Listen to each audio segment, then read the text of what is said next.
नमस्कार, रामकृष्ण हरी. पुन्हा एकदा आदिती शेतकरी कृषी सेवा केंद्रामध्ये सर्व शेतकरी मित्रांचं स्वागत आहे. मित्रांनो, कांदा लागवडीला बऱ्यापैकी सातगाव पाठराव इतर क्षेत्रावर जो आपला रांगडा कांदा म्हणूयात, कमी दिवसाचा कांदा म्हणूयात, खंडाळवावडा, त्याची लागवडीला सुरुवात झालेली आहे. बऱ्यापैकी शेतकरी बेडवरती लावतात, ते साऱ्या पद्धती म्हणजे वाफेवरती लावतात. आता ही पद्धत आपली वाफा पद्धत आहे, बरोबर. क्षेत्र किती एकूण सगळं? 30 गुंठे. 30 गुंठे. आता हे जे वाफे पडले याच्यानंतर काय करणार तुम्ही?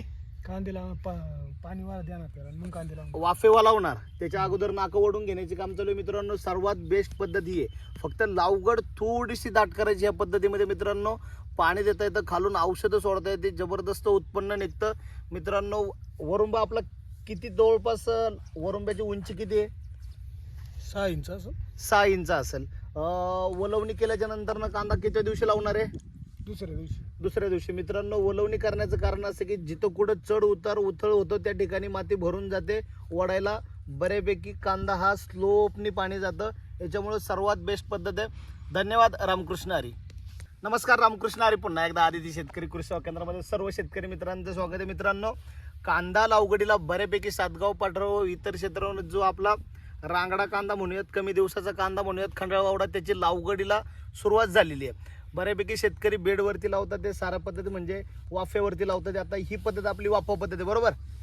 क्षेत्र किती एकूण सगळं? 30 गुंठे. 30 गुंठे. आता हे जे वाफे पडले याच्यानंतर काय करणार तुम्ही? कांद्याला पाणी वारा देणार त्याला, मग कांद्याला वाफेवा लावणार. त्याच्या अगोदर नाकं ओढून घेण्याचे काम चालू आहे. मित्रांनो, सर्वात बेस्ट पद्धत ही आहे. फक्त लावगड थोडीशी दाट करायची. या पद्धतीमध्ये मित्रांनो पाणी देता येतं, खालून औषधं सोडता येते, जबरदस्त उत्पन्न निघतं. मित्रांनो, वरुंबा आपला किती, जवळपास वरुंब्याची उंची किती आहे?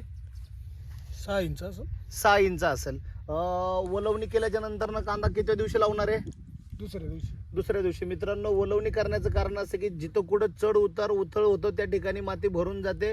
ओढायला बऱ्यापैकी कांदा हा स्लोपनी पाणी जातं. याच्यामुळे सर्वात बेस्ट पद्धत आहे. धन्यवाद. रामकृष्ण हरी.